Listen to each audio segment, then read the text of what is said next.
For Bangladesh's pre-match press conference against Sri Lanka. Big game for the team because if you win, you're almost guaranteed a spot in Super 4. So, what will the approach be for this very important game for Bangladesh?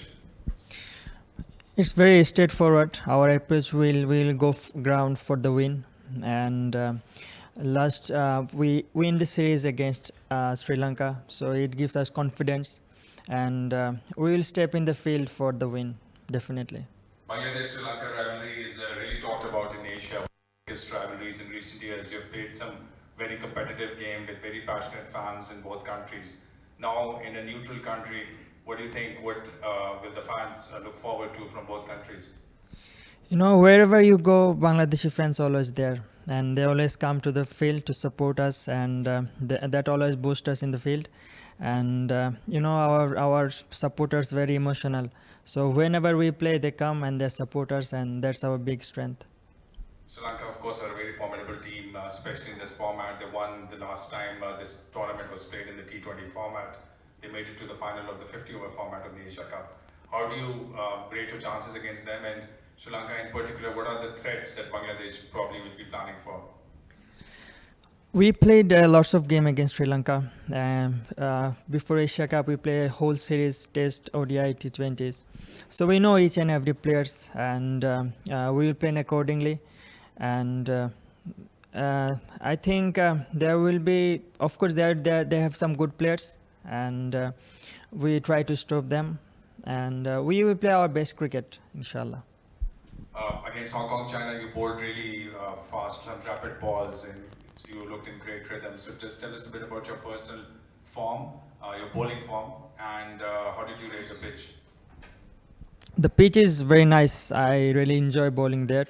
It looks like very sporty wicket. If you hit the wicket very hard, ball is moving, and also batsman gets if they can play according to the ball. So I really enjoy here, and looking forward against Sri Lanka also. Shakib, আমরা মাঠে আপনাকে সবসময় অ্যাগ্রেসিভই দেখি আসলে। আপনি আসলে বলেছিলেন যে আপনার ফেভারিট বোলার ডেল স্টেইন। অ্যাগ্রেশনটা কি আসলে ওইখান থেকেই আসা নাকি এটা আপনার একদম ন্যাচারাল? আমি একদম ছোটোবেলা থেকেই ডেল স্টেইনের খেলা দেখে বড় হয়েছি, ইভেন প্রাইমারি স্কুল থেকে। সো হয়তো ওইখান থেকে আসলে এটা আসছে। আর অ্যাগ্রেশন বিষয়টা তো ন্যাচারাল, এটা যার যার ন্যাচারাল, যা ওটা অটোমেটিক চলে আসে। আপনি চাইলে অনেক সময়, যেমন ফিস ভাই বলে উনি অ্যাগ্রেসিভ হইতে পারে না, উনি এরকম না। সো ইটস ন্যাচারাল আসলে যার যার। সাকিব, বাংলাদেশ কি ফিফথ বোলিং অপশনটা কি মানে খুব মিস করছে? আজকে আপনারা চারটা বোলার খেলিয়েছেন এবং 19th হচ্ছে একটা স্পিনার বোলিং এসেছে। সো মানে রিজনটা কি ছিল যদি বলা যায়? শামীম পাটোয়ারি কেন বল করলো না? না, আপনি যদি দেখেন আমরা 3জন সিমার 2জন স্পিনার কিন্তু আছে, এবং শামীম পাটোয়ারি আসলে ক্যাপ্টেন হয়তো মনে করে নেই শামীম পাটোয়ারিকে দরকার আছে। আর আমরা আমাদের প্ল্যান মোতাবেক আগাইতেছি। যে ম্যাচে 6th বোলার লাগবে, যেটা পাকিস্তানি ইউজ করছে, সো যখন যে ম্যাচে লাগবে আমি ক্যাপ্টেন সেটা ইউজ করবে। সাকিব, আমি একটু অন্যরকমই জানতে চাচ্ছি, সেটা হচ্ছে যে সাধারণত আমরা প্রি-ম্যাচ কনফারেন্সটা ম্যাচের আগের দিনই করে থাকি। আজকে একটা ম্যাচ শেষ করেই একদিন আগে করে ফেলেছে। এটা আপনার কাছে নতুন নতুন অভিজ্ঞতা কিনা, এমন কিরকম মনে হচ্ছে? না, এই ডিসিশনটা আসলে নেওয়া হয়েছে যাতে আমরা আগামীকালকে ফুল ডে রেস্ট পাই। সো এটা অবশ্যই অ্যাপ্রিসিয়েটেবল, কারণ এখানে অনেক বেশি গরম। সো একটা ফুল ডে রেস্ট পাওয়া, আর অন্য কোনো কাজ নাই, আপনার রিকভারি সেশন বা জিম সেশন থাকতে পারে। সো আমি মনে করি এটা খুব ভালো একটা ডিসিশন হয়েছে। সাকিব, বাংলাদেশ শ্রীলঙ্কার খেলা হলে যেটা আলাপ হচ্ছিল যে রাইভালারি ব্যাপারটা চলে আসে, তো এটা আসলে এই বড় টুর্নামেন্টে কতটা থাকতে পারে? আপনারা মাঠে কতটা অ্যাগ্রেসিভ থাকবেন? আর একটা প্রশ্ন হচ্ছে যে শ্রীলঙ্কার সঙ্গে লাস্ট জুলাইতে বাংলাদেশ সিরিজ জিতেছে, সেটা কতটা অ্যাডভান্টেজ দেবে এই ম্যাচে? জি, রাইভারি আসলে থাকবে, এবং একটা টুর্নামেন্টে আপনি যে টিমের এগেনস্টে খেলেন না কোনো, জেতাটা মুখ্য বিষয়। এটা হোক শ্রীলঙ্কা, হোক আফগানিস্তান, হোক ইন্ডিয়া, পাকিস্তান। সো আমরা আসলে জেতার জন্য নামবো মাঠে। রাইভারি এগুলা কোনো কিছু আসলে মুখ্য বিষয় না আমার কাছে। ম্যাচ জেতাটা ভেরি ইম্পর্ট্যান্ট। আর সেকেন্ড কোয়েশ্চেন কী ছিল? ডেফিনেটলি এটা আমাদেরকে কনফিডেন্স দেবে, কারণ আপনি যখন একটা টিমের এগেনস্টে জিতে আসবেন, অবশ্যই এটা আপনাকে বুস্ট আপ করবে মাঠের মধ্যে। সাকিব, আবুধাবিতে যেরকমটা আমরা দেখি আসলে নতুন বলে পেসাররা একটু সুবিধাবান সিম মুভমেন্ট থাকে, ম্যাচ যত আসলে সামনের দিকে প্রোগ্রেস করে স্পিনাররা কামস ইনটু দ্য প্লে। আপনি আজকে নতুন বলটা বেশ ভালোভাবে ইউজ করেছেন, দুইটা স্পেলে বল করেছেন। কোন উইকেটে বেশি এনজয় করেছেন, এটা ফার্স্ট কোয়েশ্চেন। আর সেকেন্ডটা হচ্ছে আজকে যে বোলিংটা করেন ওভারঅল, এইটা আপনাকে নেক্সট ম্যাচে কতখানি ইন্সপায়ার করবে? আবুধাবিতে আমার একটা ফার্স্ট ম্যাচ, আমি যখন প্রথম বলটা করলাম দেখলাম যে সিমেন্ট বাউন্স আছে উইকেটে, এরপরের থেকে চিন্তা করছি না উইকেটে শুধু হিট করে যাব, এবং নিউ বলে বল স্কিট হইতেছিল প্লাস মুভমেন্ট হচ্ছিল। তো আমি খুব এনজয় করছি ফার্স্ট স্পেল। আর সেকেন্ড স্পেল আসলে সিমে বল করলে খুব একটা ইফেক্টিভ হচ্ছিল না, একটু স্ক্রাম্বল সিমে বল করলে ওইটা স্কিট করে চলে যাচ্ছিলো, ওইটা ইফেক্টিভ হচ্ছিল। সো একটা ডিফারেন্ট এক্সপিরিয়েন্স এখানে হয়েছে, যেটা আমি মনে করি নেক্সট ম্যাচে আমাকে হেল্প করবে আরও। কোন উইকেটে বেশি এনজয় করছেন? ছক্কা ঘর করে বোল করছেন, দেন আরেকটা এক্সট্রা বাউন্সের উইকেট, কোনটা কি এনজয় করছেন? ডেফিনেটলি যেটা ছক্কা মারার পরে বোল করছে ওইটা। সাকিব, বাংলাদেশ সর্বশেষ 9টা টি20 7টাই জিতেছে, উইনিং রেশিও অলমোস্ট 80%। মানে বাংলাদেশ ভালো ফর্মে আছে, টানা 3টা সিরিজে জিতেছে, তার মধ্যে একটা শ্রীলঙ্কা, একটা পাকিস্তান, দুটোই বিশ্ব চ্যাম্পিয়ন। তো এরকম একটা দল এশিয়া কাপে খেলছে, আজকে জিতেছে, বাট বাইরের এনভায়রনমেন্ট এমন, আপনারাও টুকটাক হয়তো সোশ্যাল মিডিয়া দেখছেন যে মানে বাংলাদেশের মতো দলগুলো নাকি সৌন্দর্য নষ্ট করছে, অনেক এ টিম বি টিম আসলেও নাকি এর থেকে ভালো হতো। এগুলো আসলে কিছুটা হলেও কি তাতিয়ে দেয় কিনা, নাম্বার ওয়ান। আর দ্বিতীয় যে ব্যাপারটা, আফগানিস্তানের সাথে আপনাদের ম্যাচ হয়েছে, সো তারা এশিয়ার দ্বিতীয় সেরা দল দাবি করছে, ব্যাপারটা কিভাবে দেখছেন? দেখেন, আপনি কারো মুখ আটকাতে পারবেন না। আমার মুখ আছে, আমি যে ইচ্ছা তাই সেটাই বলতে পারবো, বিশেষ করে যারা একটা কন্ট্রাক্টের মধ্যে নাই। সো এগুলো আসলে ডাজেন্ট ম্যাটার কে কী বললো না বললো।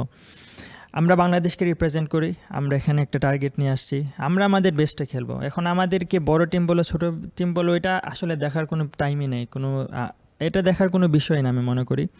আর সেকেন্ড কোয়েশ্চেনে কী বললেন?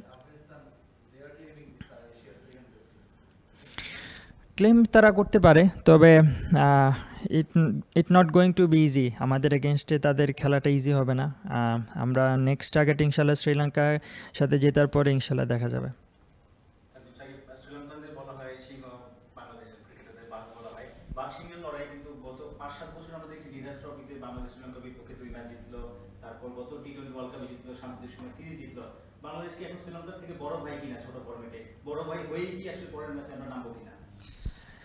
শ্রীলঙ্কার এগেনস্টে আমরা একটা এক্সট্রা কনফিডেন্স নিয়ে নামবো, যেটা আপনি বললেন যে মেনশন করলেন, ওডিআই ওয়ার্ল্ড কাপে আমরা জিতছি, ইভেন লাস্ট সিরিজেও আমরা জিতছি তাদের সাথে। সো এটা আমাদেরকে একটা এক্সট্রা বুস্ট আপ দিবে। আর যেহেতু অনেক ম্যাচ খেলছি ওদের সাথে, প্রত্যেকটা প্লেয়ারকে আমরা চিনি, প্রত্যেকটা প্লেয়ারকে জানি, তাদের উইক জোনও জানি। সো আমরা ওয়েল প্রিপেয়ার্ড হয়ে মাঠে নামবো। তানজিম, আপনার জন্য পার্সোনালি প্রশ্ন আর একটু ভালো হয়, মানে কারণ আপনি নিজে বারবার আপনার অ্যাগ্রেশনের কথা আসছে, আপনি নিজেও বলছেন যে আপনি অ্যাগ্রেসিভ ছিলেন। আপনি যতই রাইভালরিটা অস্বীকার করেন, মানে বাইরে অনেক এটা নিয়ে অনেক কথাবার্তা হয়, আপনি হয়তো এভাবে ফিল করেন না, কিন্তু এই যে বাইরের কথাটা আপনাকে মাঠে আরো অ্যাটাকিং হইতে, আরো মোর এনার্জেটিক হইতে, বা আরেকটু মানে ইয়ে হয়ে মোটিভেটেড হয়ে খেলার জন্য ইন্সপায়ার করে কিনা কোনোভাবে, মানে আপনি পার্সোনালিও যদি বলেন। দেখেন, অ্যাজ এ প্রফেশনাল ক্রিকেটার আসলে আমি যখন মাঠের মধ্যে নামি তখন আমি আমার প্রসেসটা মেনটেন করার চেষ্টা করি, any team any day. So as a professional cricketer প্রসেসটা মেইন বিষয়। কারণ ঠিক আছে, ফ্যানদের ক্রেজ থাকবে, তারা ইমোশনাল হবে, কিন্তু অ্যাজ এ প্রফেশনাল ক্রিকেটার আমি যদি ইমোশনাল হই তাহলে তো হবে না। আমি আমার প্রসেস মেনটেন করতে হবে, আমার বোলিংয়ের লাইন মেনটেন করে বোলিং করতে হবে। আর ডেফিনেটলি একটা টুর্নামেন্ট খেলতে আসছি, আমরা আমাদের একদম সর্বোচ্চ ফোকাস নিয়ে এখানে থাকবো। এতটুকু আমি বলতে পারি যে ডিটারমিনেশনটা অনেক বেশি হাই থাকবে ইনশাল্লাহ।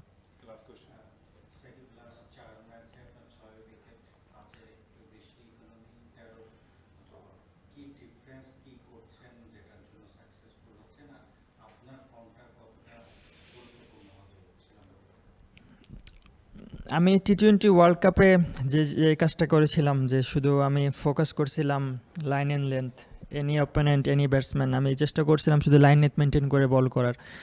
সো লাস্ট 2 সিরিজ থেকে আমি আবার এটাই টার্গেট করতেছি যে না, আমি শুধু লাইন লেন্থ মেনটেন করব। তারপরে দেখা যাবে, ও যদি ভালো বলে মেরে দেয় তাহলে মেরে দিছে, it's good luck to him. আর লাস্ট কি বলছিলেন? জি ডেফিনেটলি, এরা শুধু আমার ফর্ম না, টিমের যে কোনো প্লেয়ারের ফর্ম টিমের জন্য অনেক বেশি ইম্পর্ট্যান্ট। কারণ স্পেশালি বলাররা যে যার দিনে ভালো বল করবে, টিম ওটা থেকে অনেক বেশি বেনিফিটেড হবে। সো আমি মনে করি শুধু আমার ক্ষেত্রে না, এভরি সিঙ্গেল বলার আমাদের টিমে সবার ফর্মটাই খুবই ইম্পর্টেন্ট, বিশেষ করে একটা টুর্নামেন্ট যখন আমরা খেলতে আসছি এবং আমাদের টার্গেটটা অনেক হাই।